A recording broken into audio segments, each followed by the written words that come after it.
Jangan lupa subscribe YouTube channel Metro TV News dan jangan lupa nyalakan notifikasinya. Hasil survei Lembaga Survei Indonesia mengungkap ada 51 responden yang tidak puas terhadap KPK. Dari 2008 responden yang diantaranya terdiri dari pelaku usaha dan pemuka opini, menyebutkan tindak pidana korupsi meningkat dalam 2 tahun terakhir. LSI melakukan survei dan wawancara terhadap 1.000 orang responden pelaku usaha dan 1.008 pemuka opini yang dinilai berpengaruh yang berasal dari 36 kota di seluruh Indonesia. Adapun latar belakang respon dari survei ini terdiri dari tidak latar belakang, diantaranya akademisi, LSM atau ormas, serta media massa.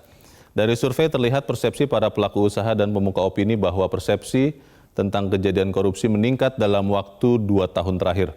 Hal ini didasarkan para pelaku usaha maupun pemuka opini memiliki lebih banyak informasi ketimbang masyarakat umum. Di sisi lain, para pelaku usaha juga mengalami langsung praktek tercela di lapangan usaha.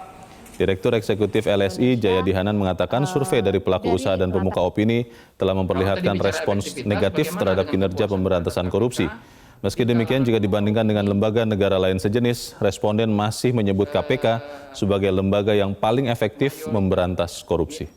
Nilainya negatif, 51% dari masyarakat umum tingkat kepuasan kepada KPK masih positif, yaitu di angka 55% lah.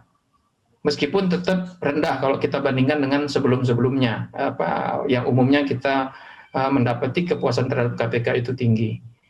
Jadi masih negatif terhadap penilaian terhadap kinerja KPK, meskipun tingkat efektivitas KPK lebih baik dibandingkan yang lain, dibandingkan usaha dari lembaga-lembaga yang lain. Tapi kalau kita tanya kepuasan khusus kepada KPK, pemuka opini menyatakan tidak puas. Dan yang paling banyak menyatakan tidak puas, yang paling negatif penilaiannya itu ada di kalangan ormas dan media massa. Menanggapi hasil survei LSI, pelaksana tugas juru bicara KPK Ali Fikri menyampaikan bahwa pihaknya atau KPK selalu terbuka dan memandang bahwa hasil survei merupakan cerminan dari harapan publik terhadap KPK dan upaya pemberantasan korupsi di Indonesia. KPK tentu selalu terbuka dan memandang bahwa hasil survei merupakan cerminan harapan publik terhadap KPK dan upaya pemberantasan korupsi di Indonesia ini, yang tentu tidak hanya KPK yang memiliki kewenangan untuk melakukan pemberantasan korupsi tersebut.